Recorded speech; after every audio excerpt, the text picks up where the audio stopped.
So here's what I wrote on Facebook yesterday. It's called The Challenge of Money. The idea of money offers all of us such a beautiful learning opportunity in so many different ways. I love it. Without money, life would be boring. Possibly very good as well, but for now the existence of money will do. It is bound to disappear anyway, so enjoy the catalyst while it's still here to offer you quantum leaps in your own awakening and evolution. Here follows a little secret that can resolve any challenge you may experience around the concept of money.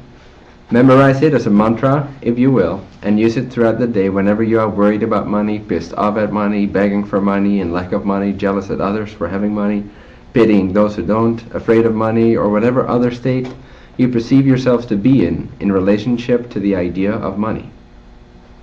So here goes. Say the following statement to yourself a few times per day out loud and ponder its truth. Money does not exist apart from me. Literally. Money does not exist apart from me. Literally. Money does not exist apart from me. Literally.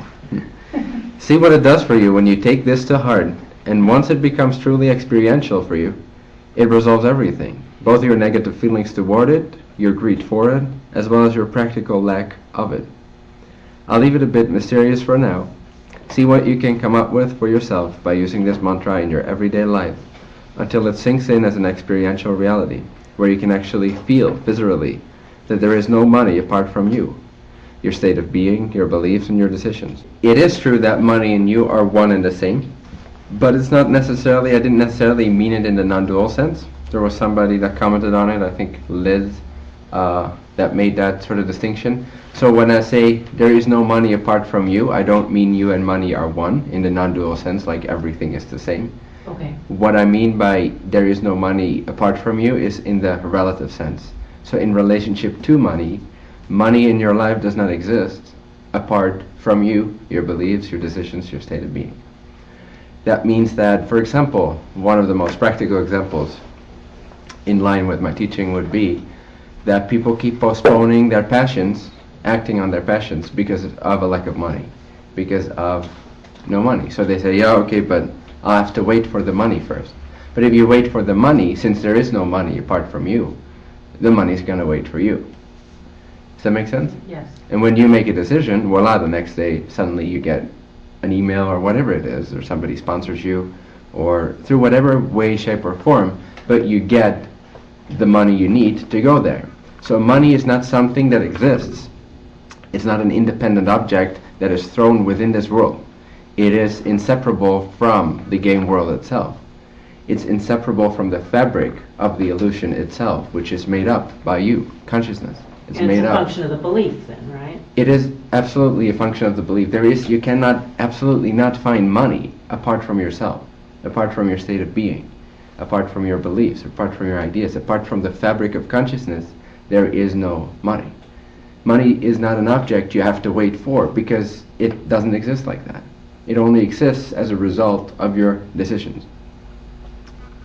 So when you make a decision, you either get the money or you don't, or whatever. But that money, or any form, you can replace this with pretty much anything that's sort of, let's say, material, or just abundance, the idea of abundance in general, or the idea of your life flowing, like the circumstances and the practicalities. That's another big one. Oh, I just have to wait for the practicalities to change, or the circumstances to change. You can replace money by circumstances, if you will. There are no circumstances apart from you. So whenever you're making a decision, it's very helpful to remember that, to say that a few times to yourself. Okay, if you're waiting for example, money, say to yourself, there is no money apart from me, literally. Not just metaphorically, literally. There is no money. Money does not exist apart from me. It's completely dependent. The way it shows up is completely dependent upon me, my decisions, my etc. Does that make sense? Mm-hmm.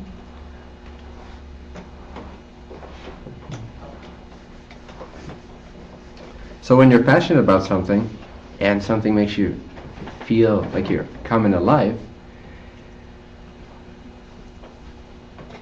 don't wait. Basically, that's the message. Don't wait. Don't wait for practicalities. Don't wait for circumstances, because they're waiting for you. They don't exist. If you say, I'm waiting for the money to show up, it never will.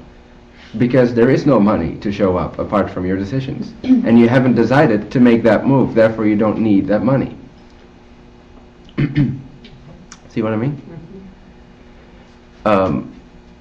So yeah, that abundance, the flow of life itself, the flow of abundance itself won't show up in alignment with your passions if you're not being in alignment with your passions.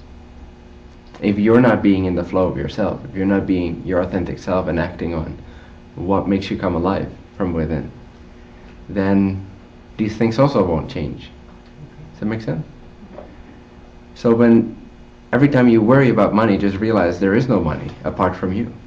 So how much money you get, or how much abundance you get, or how flowy the circumstances become, depends not on the circumstances, but on you. The decision you make in that very moment. On how we feed the mirror. Yes, exactly.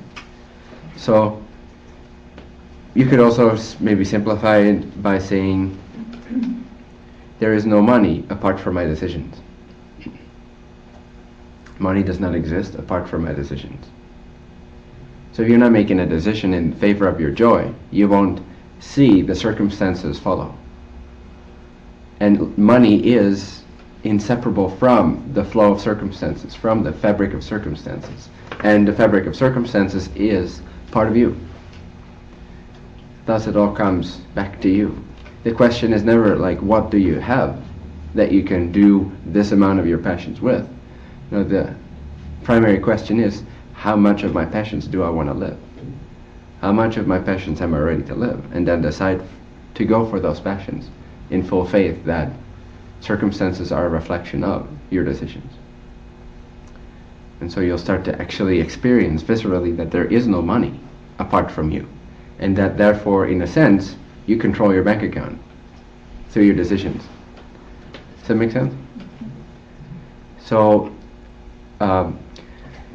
that's not to necessarily be mistaken with, although feel free to apply it like that. I don't necessarily have experience with this because it's not necessarily my joy to do this.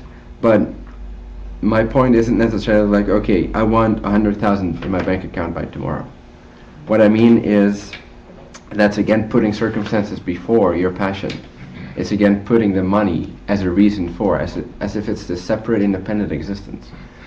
But the idea is that we simply choose what we are in love with the most. And by choosing what we are in love with the most, in that sense we control our bank account, because the money will show up to be able to do that, to be able to live that dream. Does that make sense? Mm-hmm. Thank you. Would you really love to go to wherever next week or tomorrow or tonight? Would you like to just take your car and drive somewhere, or would you like to book a flight to wherever? Or maybe it's not a locational thing, maybe you just want to set something up for it. Is there something you really want to do but you're not doing because you're putting practicalities and waiting for the money as if it's something apart from your decision-making state of being right here, in front of just simply making the decision?